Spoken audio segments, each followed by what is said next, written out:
Com a proteção de Deus, declaro aberta a presente sessão, cumprimento os meus pares jogadores, o digno Procurador Regional Eleitoral, os senhores advogados aqui presentes e servidores da Casa. Eu pergunto aos eminentes colegas se há algum apontamento quanto à ata da sessão pretérita. Se não houver, consideramos então como aprovada. Em mesa para apreciação, relatar e votar uma prestação de conta do Partido Político Socialista Brasileiro. Diretório Regional do Partido Socialista, da relatoria do colega Dr. Luiz Aparecido Bortoluz. O parecer escrito é pela desaprovação das contas. Com a palavra, o relator.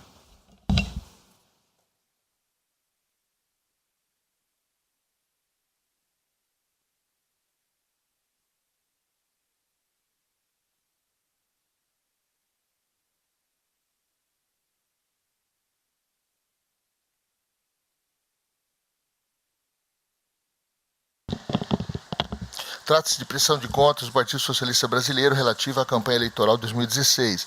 O Partido Socialista apresentou a sua prestação de contas, a qual foi submetida à análise da coordenadoria da CCIA, que expediu relatório preliminar de diligências. A Comissão Provisória Estadual do PSDB apresentou manifestação sobre o relatório preliminar e juntou documentos. Na oportunidade, solicitou prorrogação de prazo para finalização das diligências, o que foi diferido. A respectiva comissão provisória novamente peticionou sobre os pontos levantados no parecer preliminar, ocasião em que solicitou a concessão de novo prazo para obter as explicações junto a terceiros prestadores de conta. Mais uma vez, o pleito foi deferido para que o prestador de conta atendesse no prazo de 72 horas, o quanto requisitado pela equipe técnica. O partido prestador de conta veio aos autos e juntou os documentos. Em seguida, foi elaborado o segundo parecer preliminar e o prestador de conta foi intimado para prestar esclarecimentos. A Comissão Provisória Estadual do Partido manifestou-se, onde requeriu novamente prazo para apresentar prestação de conta retificadora e diligenciar para esclarecimentos. Ato contínuo, a CCIA apresentou parecer técnico conclusivo que ponderou pela desaprovação das contas ofertadas pelo Partido Socialista, tendo em vista não terem sido sanadas as seguintes irregularidades: repasse do fundo partidário sem o devido registro da receita, transferências diretas não registradas, omissão de despesas e omissão de gastos eleitorais. A douta Procuradoria Regional Eleitoral se manifestou pela desaprovação das contas. É o relatório, senhor presidente. Consulta a douta Procuradoria Regional Eleitoral. Ministério Público Eleitoral, reitero o parecer, excelência. Ratificado, portanto, parecer. Palavra com o relator para o voto. Inicialmente, passo a análise do pedido de dilação de prazo apresentado. O parecer técnico preliminar apontou de forma clara e precisa as impropriedades e as irregularidades às quais o prestador de contas teve a oportunidade de se manifestar e juntar provas que entendesse necessárias. Note-se ainda que em oportunidades anteriores já havia sido deferido prorrogação de prazo para que o prestador realizasse tais diligências. Assim, restaram devidamente oportunizados o contraditório e a ampla defesa à agremiação, que por diversas vezes pôde se manifestar, juntar documentos e terceiros esclarecimentos.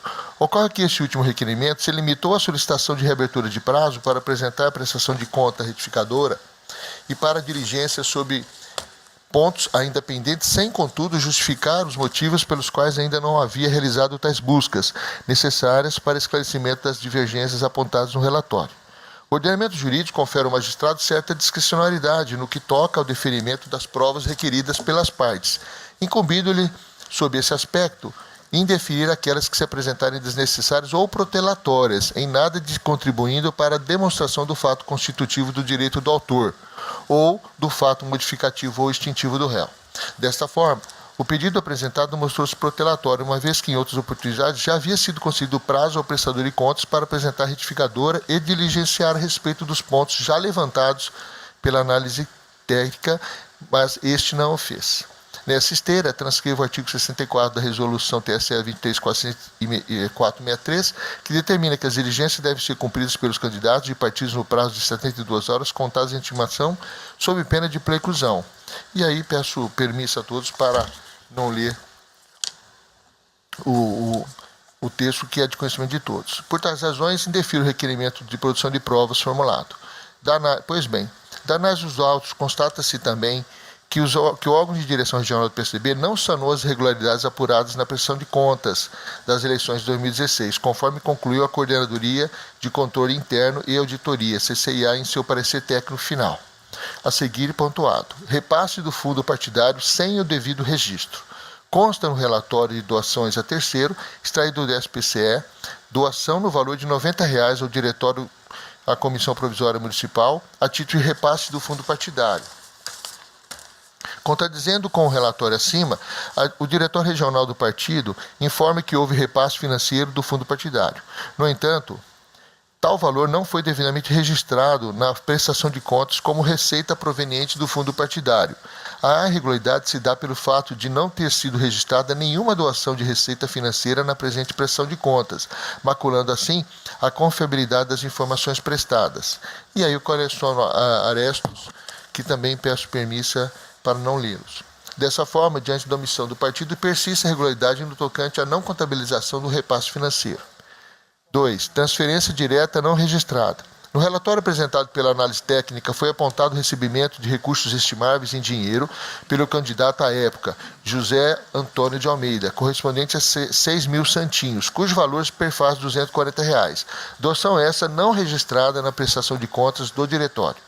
Instado a se manifestar, o partido não esclareceu a situação alusiva à doação realizada ao candidato, tampouco promoveu a devida regularização, limitando-se tão somente a conjecturar-se de fato tratou-se de doação realizada pelo partido, pois, nos dizeres do prestador de conta, a priori parece não ser o que ocorreu.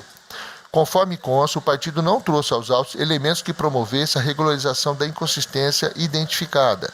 Desta forma, a regularidade persiste, porquanto perseveram os indícios de omissão de doações efetuadas a outros partidos políticos e ou candidatos. Terceiro item, omissão de destinação de despesa. Neste ponto, a análise técnica levanta a realização de despesas com a confecção de santinhos no valor de R$ 1.624 e de adesivos no valor de R$ 1.568, cuja doação a terceiros não foi registrada na presente prestação de contas.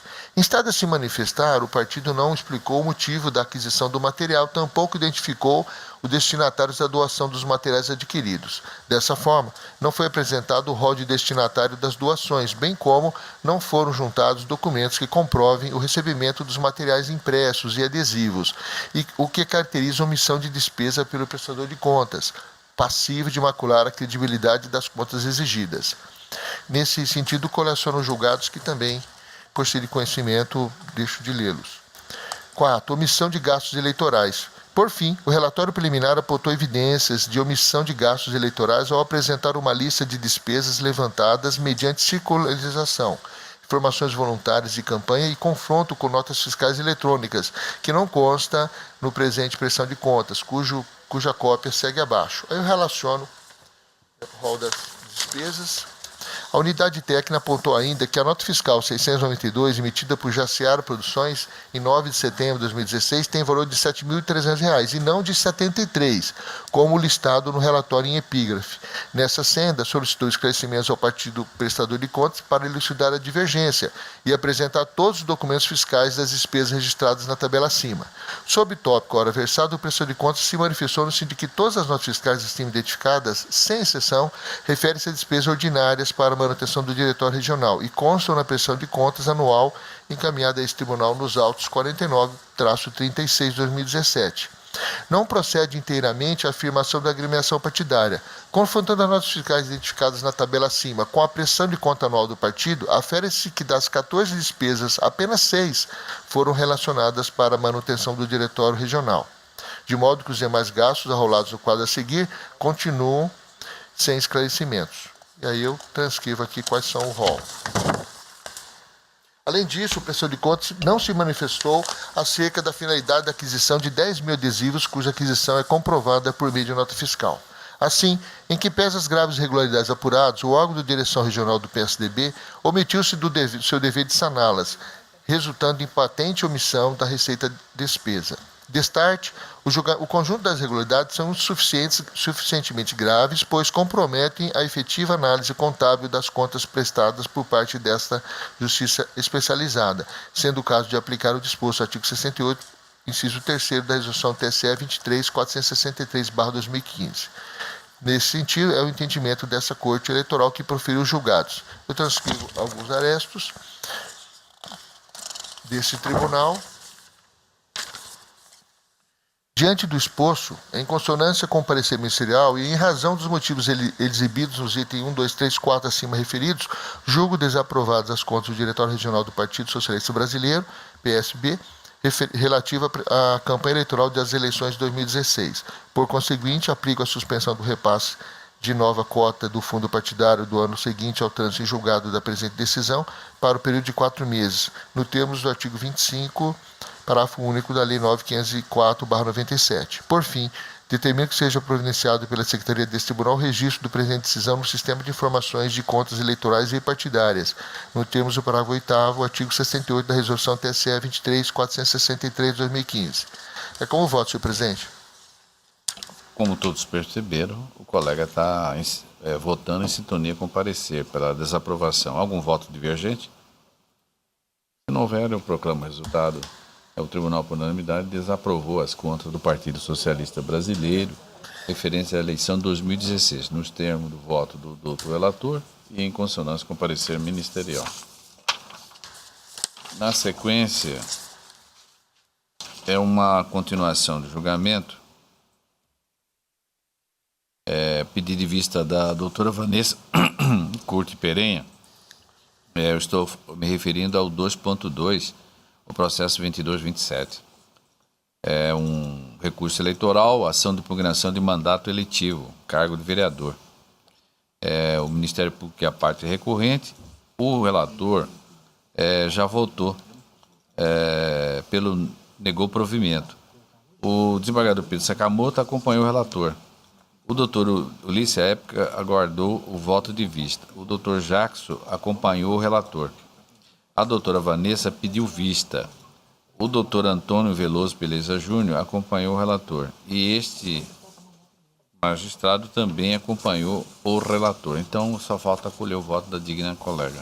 Desembargadora doutora Vanessa, por favor. Aliás, o doutor vai ficar prejudicado porque ele não compõe mais esse tribunal. O doutor Ulisses que estaria no aguardo. Trata-se de recurso eleitoral em ação de investigação judicial eleitoral fundada em alegação de fraude em relação ao percentual de gênero.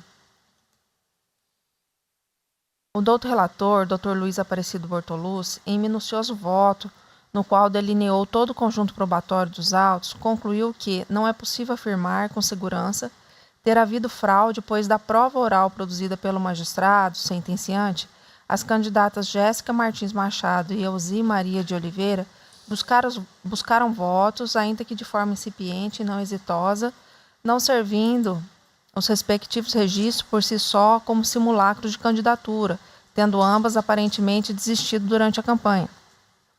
Entendeu o relator ainda que houve produção de santinhos e que a ausência de gastos de campanha, embora possa representar indício de fraude, não são suficientes para desconstituir diploma de candidatos legitimamente eleitos. Pois bem, com todo o respeito ao voto do eminente relator e pedindo vênia a este e aos demais juízes membros que o acompanharam, trago minhas razões a este plenário para discordar da análise probatória feita. Primeiramente, cumpre-me destacar que este regional vem se posicionando de forma a reconhecer a importância da política de cotas de gênero para uma maior representatividade feminina na seara política, como pode ser observado dos laboriosos votos em questões semelhantes pronunciados por todos os juízes membros desse tribunal.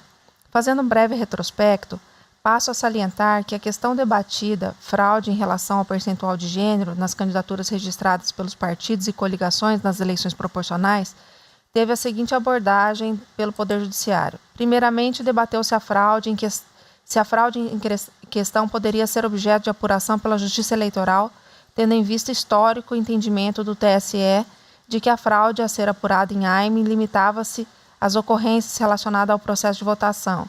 Após releitura do parágrafo 10, ampliou-se o conceito de fraude. Eu vou pedir vênia aos colegas para ultrapassar essas questões técnicas e ao caso concreto no tocante à causa concreta. Que esse voto já tive a oportunidade de lê-lo em outra manifestação e eu vou continuar a votar a partir da análise que eu faço do caso em concreto.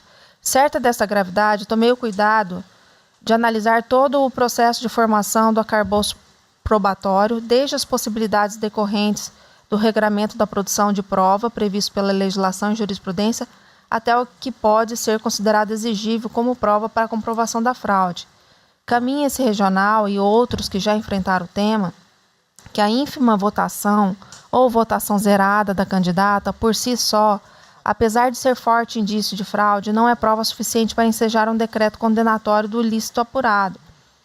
Neste feito, a Promotoria Eleitoral, frente à ínfima votação de Euzi Maria de Oliveira, 1 voto, e votação zerada de Jéssica Martins Machado e Cátia dos Reis Paiva, promoveu o pertinente procedimento preparatório eleitoral, no qual, através da Portaria 6/2016, determinou as seguintes providências: juntada aos autos de cópia do registro da candidatura das investigadas, cópia integral do DRAP da coligação Esperança por Indiavaí e cópia integral dos processos de prestação de conta das investigadas.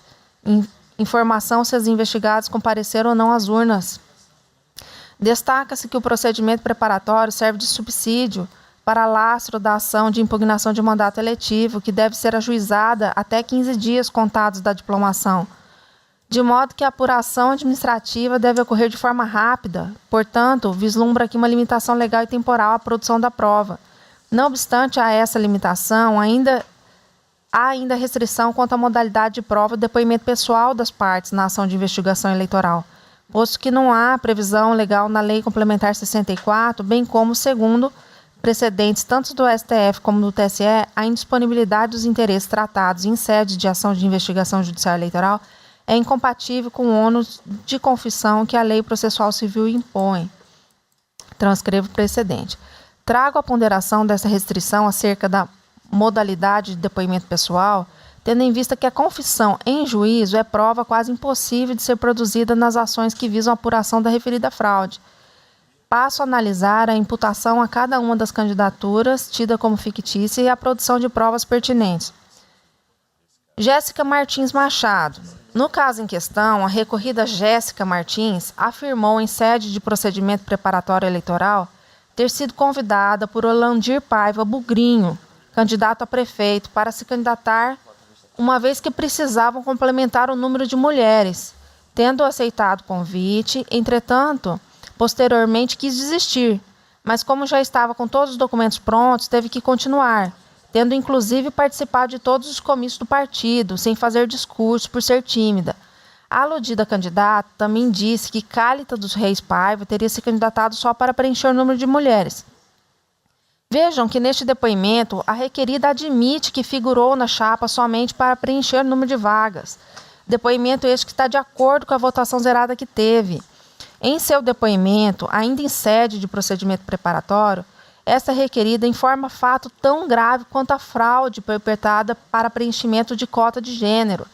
Ela revela que seu gasto de campanha foi com a confecção de santinhos no valor de R$220, que ainda não foi pago, pois Caliston falsificou sua assinatura em 4 cheques, sendo que 2 voltaram por este motivo e outros 2 foram rasgados, que está regularizando sua situação no banco para realizar o pagamento, que o Caliston pagou um cabo eleitoral de outro candidato com o seu cheque.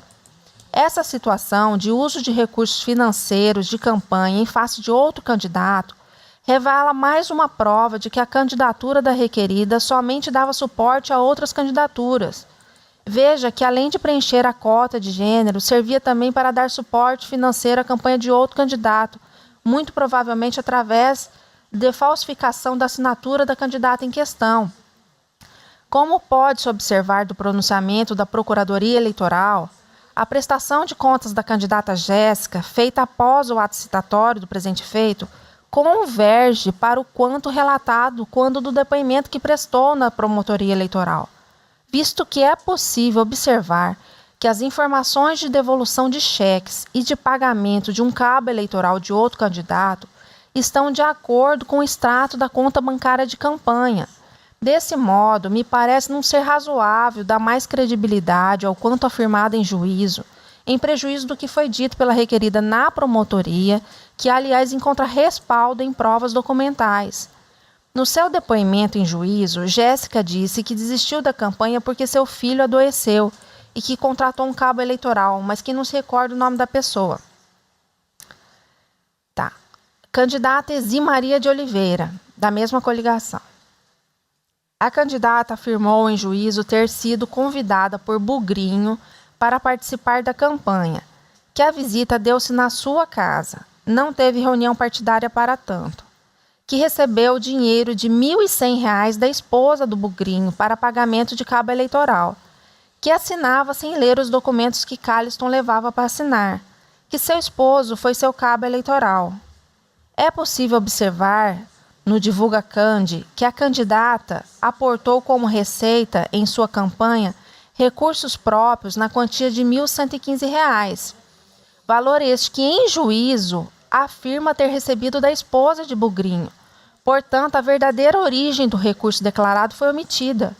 Veja que seu esposo, Marcos Silva Graciano, foi seu cabo eleitoral, tendo recebido recursos de sua campanha.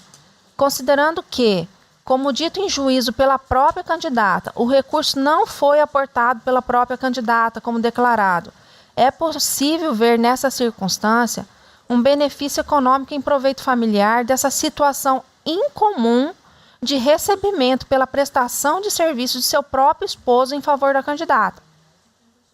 Destaco que em nenhum momento a candidata, em seu depoimento em juízo, afirmou ter desistido de concorrer às eleições, mas não sabe justificar porque só teve um voto, que inclusive nem foi o seu, já que o único voto obtido pela candidata não foi computado em sua sessão eleitoral. Disse apenas que na hora que foi votar deu um problema e acabou seu tempo na urna. Com relação à candidata Cálita dos Reis Paiva, irmã do Bugrinho, presidente da coligação e filha do então candidato a prefeito Orlandir Reis Paiva, tenho a dizer que já pude observar da análise conjunta que fiz nos processos em que se discute fraude em cotas de gênero, que as candidatas tidas como fictícias, em regra, possuem ligação de confiança com líderes partidários, ou seja, são irmãs, primas, filhas, esposas, enfim, pessoas que apoiam o projeto político de alguém de dentro do partido. Além disso, transcrevo a observação pertinente feita pela Procuradoria Regional Eleitoral. Se Cálita tivesse a real intenção de disputar o cargo de vereadora, não teria ela dificuldade de obter 66 votos, menor votação de candidato eleito da coligação, por ser pessoa pública, cantora gospel e filha de candidato a prefeito que amealhou 724 votos no pleito de 2016. Diante dessas evidências destacadas, chego à conclusão que a candidatura de Jéssica Martins Machado, Cálita dos Reis Paivas e Ezi Maria Oliveira consistiu em uma fraude à obrigação legal de respeitar percentual mínimo de gênero nas eleições proporcionais. Ressalto que essa conclusão não se fundou apenas na votação ínfima das candidatas, pois poderia sim ser mais um dos casos em que o candidato se lança e depois, no decorrer da campanha, desiste sem formalizar este fato à justiça. Entretanto, sobeja dos autos diversos elementos que, analisados conjuntamente, favorece a conclusão de que a inclusão dessas 3 candidatas serviu tão somente para que a coligação Esperança por Jundiaí cumprisse formalmente a cota de gênero e viabilizasse as candidaturas definidas pela coligação. Efeitos da decisão que reconhece a fraude. Há 2 vertentes de entendimento no que concerne aos efeitos da procedência de uma AIME no caso de fraude de cota de gênero. Uma que entende que é necessário resguardar o princípio da soberania popular, fazendo-se um decote para cassar os mandatos somente dos candidatos que agiram dolosamente na prática da fraude, permanecendo os demais com seus mandatos. E outra corrente que entende que a fraude revela vício de origem, que impede o aproveitamento dos votos para qualquer dos candidatos da chapa, pois o vício se encontra no DRAP. Eu convirjo para o entendimento de que a fraude de gênero macula princípio da isonomia, que é justamente o princípio que é subjacente à política afirmativa da qual decorre a regra da cota de gênero. Temos, portanto, que a prática perpetrada impossibilitou que a vontade popular se manifestasse em consonância com o princípio fundamental da isonomia, visto que os eleitores não tiveram a oportunidade de expressar a sua vontade no processo eleitoral de acordo com a composição de candidatos que correspondesse à pluralidade emanada da regra violada. O reconhecimento da ocorrência de fraude com consequente abuso de poder e burla à regra da cota de gênero em face de candidaturas registradas com o único propósito de preencher o regramento do artigo 10, comprometendo a lisura, a normalidade e a legitimidade das eleições, ganha relevo no precedente que transcrevo e peço vênia para omitir a fala dele.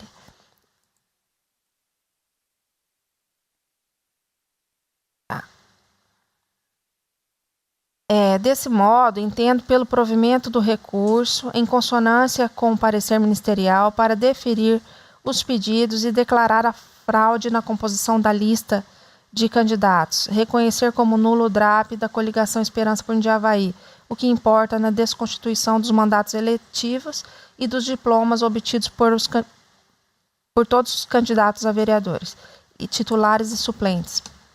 O vício reconhecido importa na nulidade de todos os votos atribuídos aos candidatos da chapa, motivo pelo qual determina a redistribuição dos mandatos aos demais partidos ou coligações segundo a regra prevista no artigo 109 do Código Eleitoral. Após transcorrido o prazo para embargos de declaração ou julgados aclaratórios eventualmente opostos, comunique-se a respectiva zona eleitoral para cumprimento. É como voto, senhor presidente? Então, o relator, ele... O senhor vai pedir vista? Eu ia também, mas o senhor já está dando... Não, por favor. Ocorre o seguinte, que o relator, ele não... ao relatar e votar, ele não constatou que houvesse prova para a fraude. A outra colega que pediu vista, ela já tem outro entendimento, é o oposto do relator. Então, por isso que ela proveu o recurso e que estaria em sintonia com a tese, né, argumentativa da douta Procuradoria Regional Eleitoral. Com isto, o doutor Antônio Peleja pede vista, embora tenha votado, como não encerrou, é franqueado a qualquer um de nós, inclusive ao próprio relator. Mas aqui, nesse julgamento, o doutor Peleja está pedindo vista, então o julgamento vai ficar suspenso, né, com esse pedido de vista. Presidente, só peço, pela ordem, esclarecer, é claro, respeitando e louvando o belo trabalho da doutora Vanessa. O que me chamou a atenção é que, inicialmente, o Ministério Público, uma servidora do Ministério Público faz uma certidão que diz que conversou com a candidata e com o esposo da candidata e que eles disseram que ela não teria participado. No transcorrer, é muito enfático a suposta participação do Bugrinho, né? E o Ministério Público, e eu menciono isso aqui, ao meu ver, ele deveria, e peço permissão para ler só apenas um parágrafo do meu voto, em que eu menciono o seguinte: convênia, salvo o melhor juízo, o representante do Ministério Público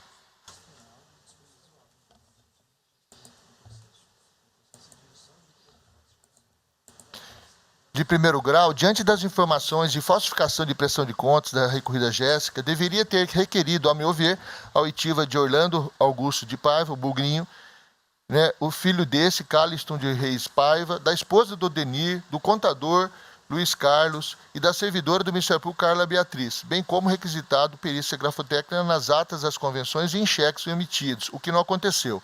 Então, eu percebi, ao meu ver, uma fragilidade da prova que me desse uma firmeza para um decreto condenatório. E, no mais, o meu voto eu mantenho na íntegra e aguardo o voto do colega.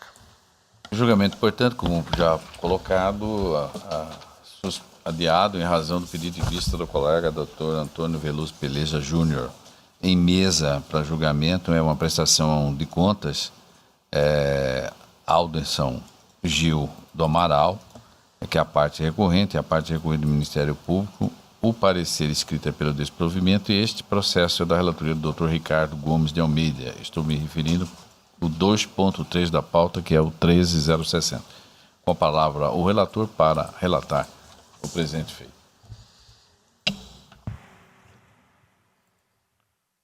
Obrigado, senhor presidente. Por esse recurso eleitoral Senhor presidente, é o da pauta física, né? Sim. Tá.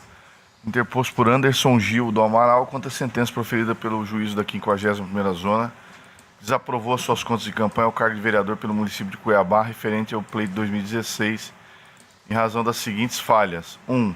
Omissão de gastos eleitorais obtida mediante confronto com notas fiscais eletrônicas, constante da base de dados eleitorais no valor de R$ 250. 2. Constatação de gastos eleitorais em data anterior à entrega da prestação de contas parcial, mas não informada à época. 3. Recebimento indevido de doações financeiras oriundas de pessoas físicas em valor superior a R$ 1.064,10. Em razões recursais, o recorrente alega em síntese que as irregularidades apontadas não seriam suficientes para desaprovar as contas, pugnando ao final pela reforma da sentença, conhecendo como aprovadas com ressalva suas contas de campanha referente ao pleito de 2016. A douta Procuradoria Regional Eleitoral manifestou-se pelo desprovimento do recurso. É o relatório, senhor presidente. Ouça-se a douta Procuradoria. O Ministério Público Eleitoral ratifica o parecer, excelência. Está ratificado. O relator volta com a palavra, tem a palavra para o voto. Senhor presidente, são 3 pontos, 3 irregularidades. Eu vou sintetizar. A primeira delas, essa omissão de R$ 250, eu estou afastando porque representa 1,06 do valor total da prestação de contas. Não compromete a regularidade das contas. A segunda irregularidade, que é o fato de não ter sido apresentada a prestação de contas parcial, eu também estou afastando segundo a jurisprudência desta Corte e do Tribunal Superior Eleitoral. A terceira, que em tese seria a mais grave, que é a depósito em valor, em espécie, na conta no valor de R$ 2.100, eu pude comprovar que esse depósito foi apresentado um recibo de saque no valor de R$ 2.100 e apenas 7 segundos depois um recibo de depósito. E isso está devidamente comprovado, identificado quem foi que fez esse depósito, de modo que, na esteira até dos precedentes que já votei aqui nesse tribunal, eu também estou afastando a irregularidade, porque entendo que está devidamente claro que quem fez a doação. De modo que, com essas considerações, em dissonância com o parecer ministerial, eu estou dando provimento ao recurso para aprovar com ressalvas as contas apresentadas pelo candidato Anderson Gil do Amaral, relativas ao pleito 2016. É como voto, senhor presidente. Algum voto divergente do relator? Ele está afastando do parecer e provendo o recurso para aprovar com ressalva. Então, o tribunal, por unanimidade, deu provimento ao recurso no termo do voto do doutor relator em dissonância com o parecer ministerial. Agora, a pauta eletrônica, em mesa 1.1, da relatoria do colega Dr. Jacques, é o mandado de segurança, garantias processuais e eleições gerais 2017, 27ª Zona, Juara. Almecinda da Silva Carvalho é a parte impetrante, a parte impetrada é o juízo da 27ª Zona Eleitoral. O Itaim Litisconsorte é a União. Aí tem o parecer escrito, que é pela concessão parcial da segurança, para que seja conferido acesso aos dados constantes do cadastro eleitoral nos termos da decisão liminar. Isso quer dizer que, adiantando, foi concedida a liminar. O senhor está ratificando a liminar? Estou ratificando a liminar. O parecer é mantido? Todos estão de acordo? É para ter acesso ao cadastro. Certo? Então, a unanimidade concedeu a ordem nos termos do voto do relator.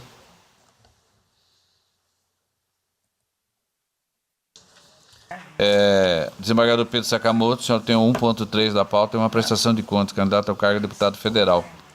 Gaspar Domingos Lazari, que é a parte requerente. O parecer é pela desaprovação das contas com determinação de recolhimento ao Tesouro Nacional do recurso do Fundo Especial no valor de R$ 20.850, relativo às despesas pagas mediante comprovação inadequada.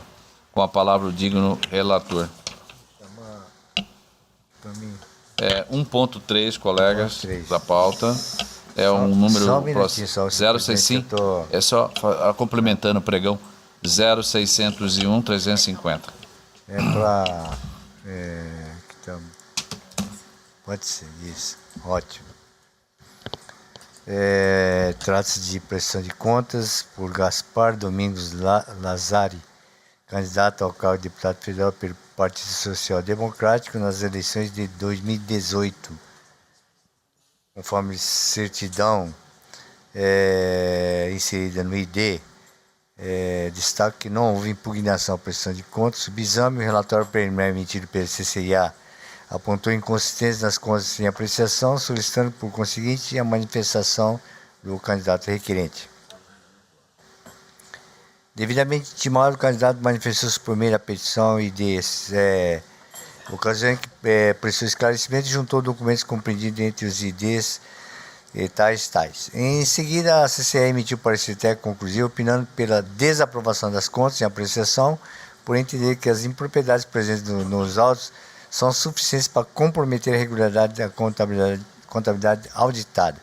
Em estado manifestador, o procurador sugeriu a desaprovação das contas, haja vista a existência de diversas irregularidades que comprometem severamente a confiabilidade ao relatório, presidente.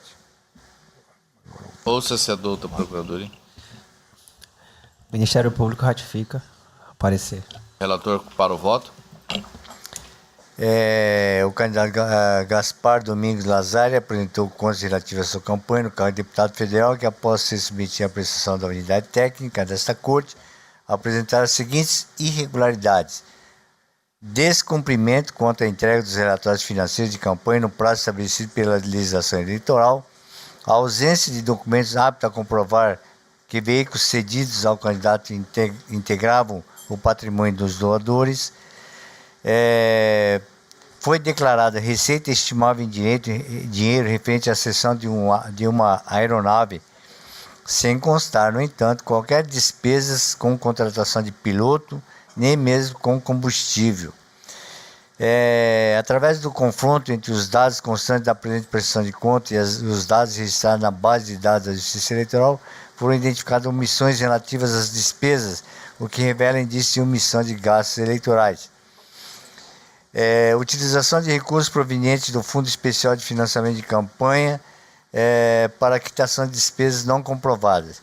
Divergência entre as informações constantes dos canhotos dos recibos eleitorais relativos aos recursos estimáveis em dinheiro recebidos em doação e as informações registradas no SPCE.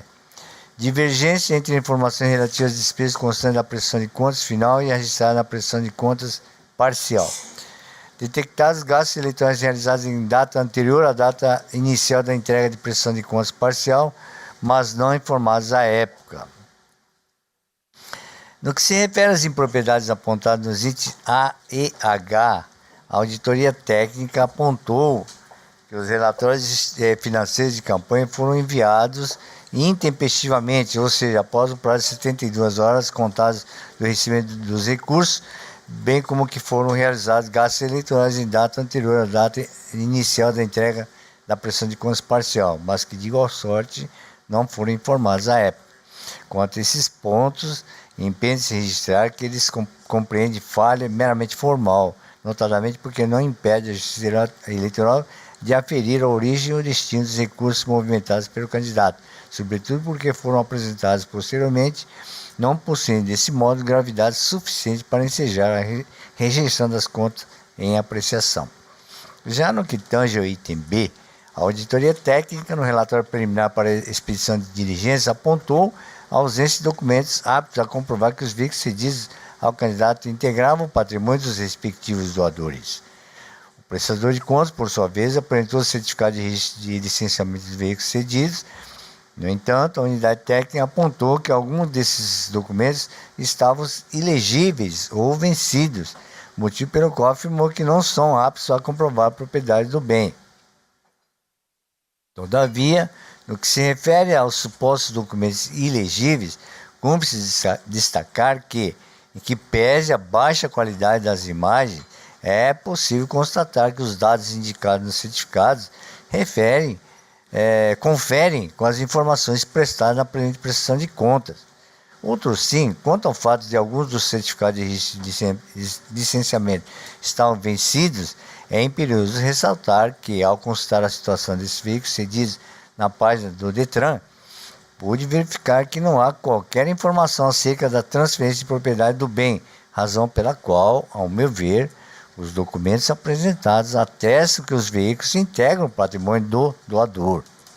Quanto ao item C, a auditoria técnica constatou que houve cessão de uma aeronave ao candidato no valor de R$ 15.000, não havendo, no entanto, registro de despesas com combustível e piloto. Nesse tópico, o candidato declarou que os valores relativos à gasolina e piloto estavam compreendidos no valor global da cessão, bem como apresentou declaração firmada pelo doador, na qual ele ratifica a justificativa apresentada e ainda declara que ele, doador, foi o piloto da aeronave. Nesse ponto, é pertinente destacar que consta do termo de cessão que, aspas, a doação refere à cessão. A cessão está estimada em R$ 2.000 horas voo, equivalente ao valor médio praticado no mercado para o aluguel do bem, de modo que o valor da cessão foi estimado em horas voo, pressupondo-se, portanto, estar incluso no valor os gastos com combustível e piloto. Logo, não verifico irregularidade nesse tópico. No que se diz respeito ao item D, a unidade técnica constatou a omissão de gastos eletrônicos referente a 27 notas fiscais, que juntas somam um montante de R$ 7.232,53, que corresponde a 1,01% do recurso aplicado. O candidato afirmou que solicitou o cancelamento das notas fiscais aos emitentes, em razão de não ter sido autorizado nenhuma dessas despesas, sendo este o motivo pelo qual não as declarou. Na espécie, não houve comprovação de cancelamento, não se desincumbindo o prestador de contas o ônus probatório que lhe é imposto dentro da sistemática processual. Com efeito, cumpre-se afirmar que a falha em comenta é de natureza grave, porquanto deixa de demonstrar a origem e o destino exatos dados os valores arrecadados e utilizados pelo candidato nos gastos eleitorais, impondo-se a conclusão de que a sua campanha se desenvolveu irregularmente. No que se refere ao item E, a auditoria técnica constatou inconsistência em despesas pagas com recursos provenientes do Fundo Especial de Financiamento de Campanha, referente à alocação de um imóvel e à prestação de serviços de contabilidade. Conforme consta do relatório conclusivo, o candidato efetuou o contrato de locação com o senhor Gilson Luiz Fredo, em 19 de 8 de 2018 a 6 de 10 de 2018, no valor mensal de R$ 1.500. Em caso, apresentou um comprovante de pagamento de apenas um mês. Ou seja, do período de 19 de 8 de 2018 a 19 de 9 de 2018, restando pendente de comprovação o pagamento do restante do período contratado, qual seja, 20 de 9 de 2018 a 6 de 10 de 2018, equivalente ao valor de R$ 850. Dessa forma, o recolhimento do montante de R$ 850 ao Tesouro Nacional é a medida que se impõe nos termos do artigo 82, parágrafo 1º da Resolução 23553 de 2017, haja visto que a despesa em questão foi quitada com recursos provenientes do Fundo Especial de Financiamento de Campanha. Nesse contexto, impede-se destacar que a irregularidade supramencionada evidencia a utilização indevida de recursos públicos, na medida em que não foi possível identificar que eles foram realmente destinados à campanha do candidato. Acerca da despesa em serviços contábeis, ao meu ver, esse gasto, valor de R$ 20.000, restou devidamente comprovado pelo prestador de contas, porquanto, em que pese não ter havido a emissão de nota fiscal, verifica-se que houve a emissão do correspondente recibo pela prestação de serviço, a respectiva movimentação bancária e a exibição do correspondente contrato celebrado entre as partes, observando destaque que o que prevê o artigo 63, parágrafo 1º e 2º da Resolução TSE 23553 de 2017, que eu transcrevo por parte da leitura.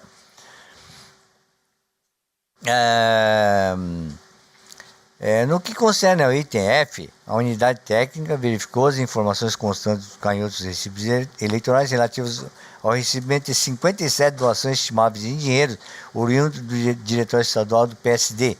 Não confere com as informações registradas no SPCE. O candidato, por sua vez, alegou que tal discrepância é decorrente de erro do partido. Todavia, conforme bem pontua a auditoria técnica, tal justificativa não merece prosperar, pois, conforme o artigo 9, inciso 1 da Resolução 23553 de 2017 do TSE, é responsabilidade do prestador de contas o preenchimento dos recibos eleitorais, bem como o lançamento das informações no SPCE Web, de forma que não pode ele, prestador de contas, se isentar desses erros na sua contabilidade sobre a simples alegação de que a falha partiu da agremiação política doadora. O argumento do candidato, portanto, não é plausível. Por derradeiro, no que se refere ao item Q, a auditoria técnica apontou a existência de divergências entre informações declaradas na prestação de contas parcial e final, posto que na parcial foi declarada locação de veículo no valor de R$ 11.600, enquanto na prestação final foi declarado o valor de R$ 5.605,64. O candidato não se manifestou contra essa inconsistência, estando, portanto, pendente de regularização. Como foi visto, o caso subexame revela uma contabilidade eivada de irregularidades graves que, em conjunto, compromete a confiabilidade das informações apresentadas, bem ainda, impossibilita a aplicação do princípio da razoabilidade e proporcionalidade, sobretudo porque envolve recursos públicos e há indícios de omissão de despesas. Posto isso, em consonância parcial com o parecer da doutor Procurador-Geral Eleitoral, julgo desaprovadas as contas da campanha de Gaspar Domingos Lazari relativas às eleições de 2018. Outro sim determina o recolhimento ao Tesouro Nacional da quantia de R$ 850, correspondente ao recurso do Fundo Especial de Financiamento de Campanha, sem comprovação, referente ao item 6.1 do parecer técnico conclusivo no prazo de 5 dias após o trânsito em julgado, nos termos do artigo 82, parágrafo 1º da Resolução TSE 23553 de 2017, como voto, senhor presidente. Todos estão de acordo com o relator? Está em consonância com o parecer. Então, a unanimidade desaprovou as contas do candidato Gaspar Domingos Lazari, nos termos do voto do relator e em consonância com o parecer ministerial. Em consonância parcial, né, senhor presidente? Parcial. Parcial. Consonância parcial com parecer. Isso.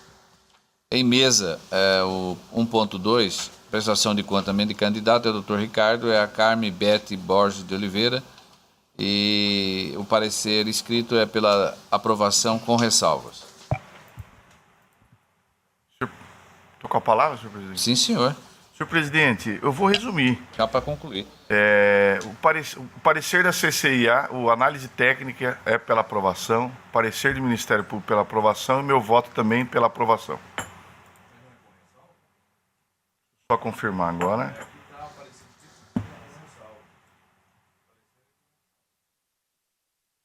Deixa eu abrir aqui.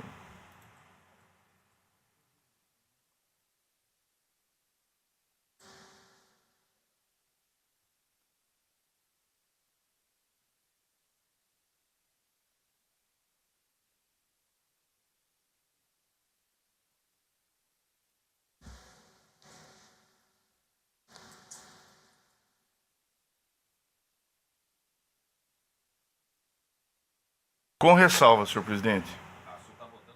Aprovando com ressalvas. Sintonia com o parecer. Então, a conclusão do relator é tanto quanto o parecer. Todos estão de acordo? De acordo. Então, a unanimidade aprovou com ressalvas as contas da candidata Carme Bete Borges de Oliveira. Nos termos do voto do doutor relator e em consonância com o parecer ministerial. Desembargador Pedro Sakamoto, em mesa, é o processo judicial eletrônico 1.4, é o 0601-464. Também um tema que continua, prestação de conta ao cargo de deputado estadual. É Luiz Braz de Lima. Aqui o parecer escrito é pela aprovação com ressalva das contas, demais que deve o prestador transferir ao Tesouro Nacional, a exemplo daquele anterior, Só que lá era o valor de 22 mil, aqui é 6.592 reais. Com a palavra o digno relator. Só um minutinho, só se puder aqui para... É aqui que clica, é? Maximizar aqui? Não. Aqui o senhor maximiza. Não. Aqui na lupa, o senhor abre. Ah, tá. É aqui, né? Na Ah lá, lupa. já mudou. Tá. É, Mas esse é o voto. É o voto que o senhor já eu estou vendo aqui.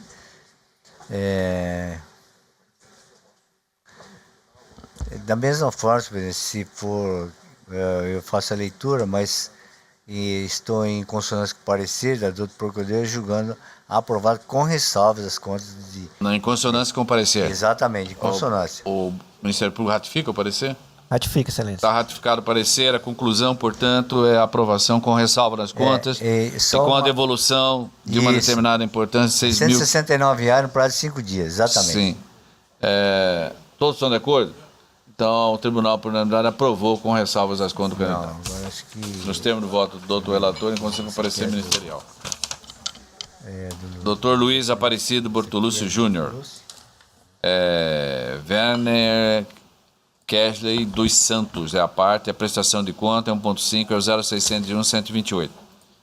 O parecer é pela aprovação das contas, sem prejuízo da devolução da direção estadual do partido. A sobra de serviço não prestar no valor de R$ 172,45, em consonância com a resolução do TSE. Pois não, relator? Senhor presidente, eu peço permissão a Vossa Excelência e aos demais colegas para fazer um rápido resumo e já antecipar. A prestação de contas do Enel Kesley dos Santos, e que a CCI manifestou-se pela aprovação, né? Apesar da manifestação do Ministério Público ser de aprovação com essa observação, eu estou aprovando, julgando aprovado as contas, seguindo o parecer da CCI. Ratifica o parecer, excelência. Com ressalva. Sem ressalva. Sem ressalva, senhor presidente. Sem ressalva? Aqui o meu digníssimo aqui. O parecer foi pela aprovação, sem ressalva, e estou acompanhando. Sem ressalva as contas do candidato. Concluída, portanto, a pauta judicial, passemos agora à administrativa. Em mesa, nós temos aqui a matéria administrativa, designação do juiz eleitoral, término do biênio da 26ª Zona Nova Chavantina. Houve o registro e apontou aqui a pessoa apta, segundo a resolução do TRE, a Luciene Kelly Marciano Rossi, juíza da 2ª Vara da Comarca de Nova Chavantina, para jurisdicionar por mais um biênio a 26ª Zona Eleitoral, sediada naquele município. Todos estão de acordo?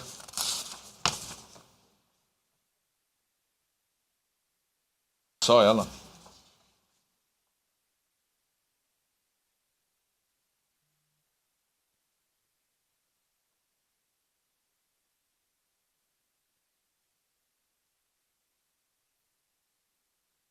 Foi publicado o edital. Concorrer à vaga. Apenas ela. Todos estão de acordo?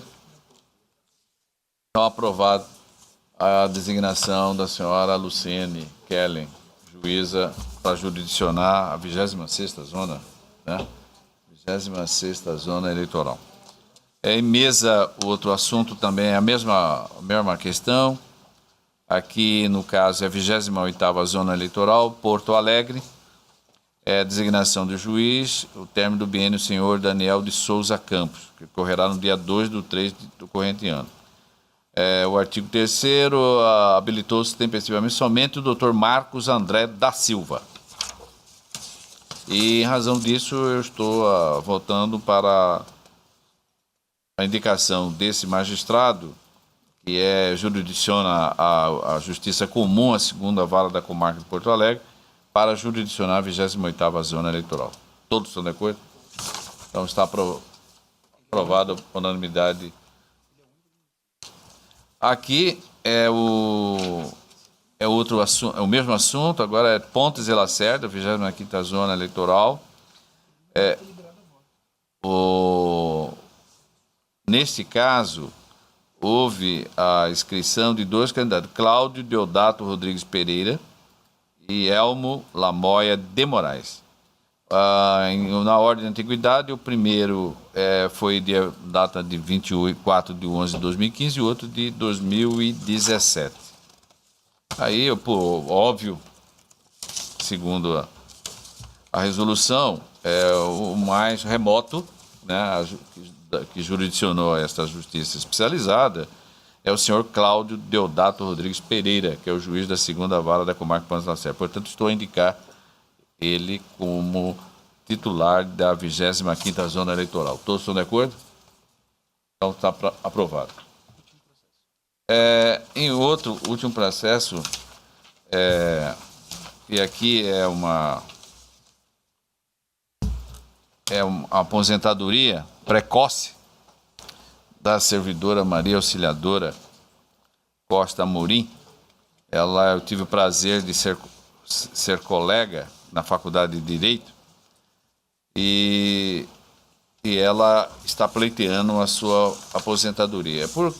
Aqui a questão é a seguinte: há um conflito de entendimento entre a CCA, que é a Controladoria, e a Assessoria Jurídica. A Assessoria Jurídica acolhe o pedido dela na sua íntegra. E eu estou votando para ser coerente com um caso que já trouxemos aqui a julgamento, e vou me reportar a ele, ao processo 0602-210, processo administrativo, cuja a requerente foi a Ivanete Leônidas de Campos. E naquela ocasião eu optei em seguir a linha do controle interno desse tribunal.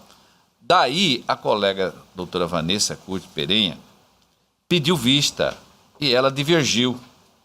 E o que foi acompanhado pelos demais pares, só que naquela ocasião nós tínhamos 2 membros distintos da composição atual, que são respectivamente o doutor Ulisses Rabaneda e o doutor Mário Roberto Cono de Oliveira, que acompanhou. Então, por maioria, deferiu a aposentadoria nos termos da interessada.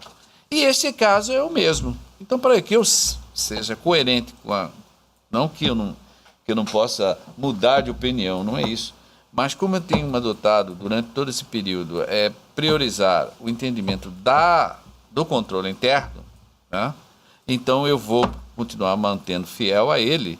Então, por isso que eu estou votando da mesma forma que eu fiz em relação àquele outro. Mas eu sei que o entendimento da maioria desse plenário, exceto aqueles 2 colegas hoje pela composição, votaram de acordo com a doutora Vanessa. Se eu posso proclamar isso, porque por maioria, quem que abriria a divergência? Na ordem aqui, a divergência seria o desembargador Pedro Sakamoto, que é o primeiro a vogal. Daquela feita foi a doutora Vanessa, que pediu vista. Já estou sendo leal aos senhores. Tá? Eu fui vencido. Sim, foi. Espera só um minutinho, desembargador Pedro.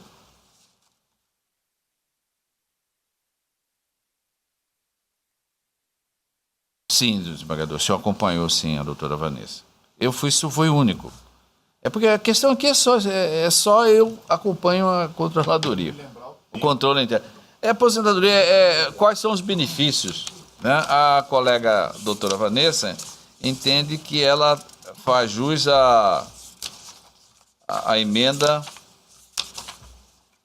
Só um minutinho. Ela entende que faz jus a emenda à Constituição 47 de 2005 ao artigo 3º, tá? E o meu voto é diferente dela porque eu entendo, é só questão de coerência administrativa. Sim. E eu entendo que aplica-se o artigo 6º da emenda constitucional 41/2003, combinado com o artigo 2º da emenda constitucional 47 de 2005. É só isso. A diferença é essa. É óbvio que ela atende o pleito na sua totalidade, na sua plenitude da interessada. E eu já entendo diferente, eu fragmento isso. Mas por que eu faço? Em razão do controle interno. Eu estou priorizando a conclusão do controle interno. Só isso. Senhor Isso não presidente, tem nada... Pois não, doutor Senhor Vanessa. presidente, o caso concreto é bem semelhante. É semelhante, não tem o que tirar. Então eu, né, por coerência também, vou votar de acordo com o que eu votei. Né? Sim. Todos acompanham ela? Então eu posso proclamar o resultado, é que por maioria, né? Por maioria, abrindo a divergência... A concessão é unanimidade. Né? Hein? A concessão é unanimidade. Sim. O que vai haver é só uma divergência. Sim, mas de qualquer forma, mas há uma divergência. Tem que ser colocado isso, porque aí é o desembargador Pedro que... A aposentadoria em si, todos há unanimidade. Agora, enquanto ao benefício, é que há divergência. O benefício. Eu entendo tanto quanto o controle interno.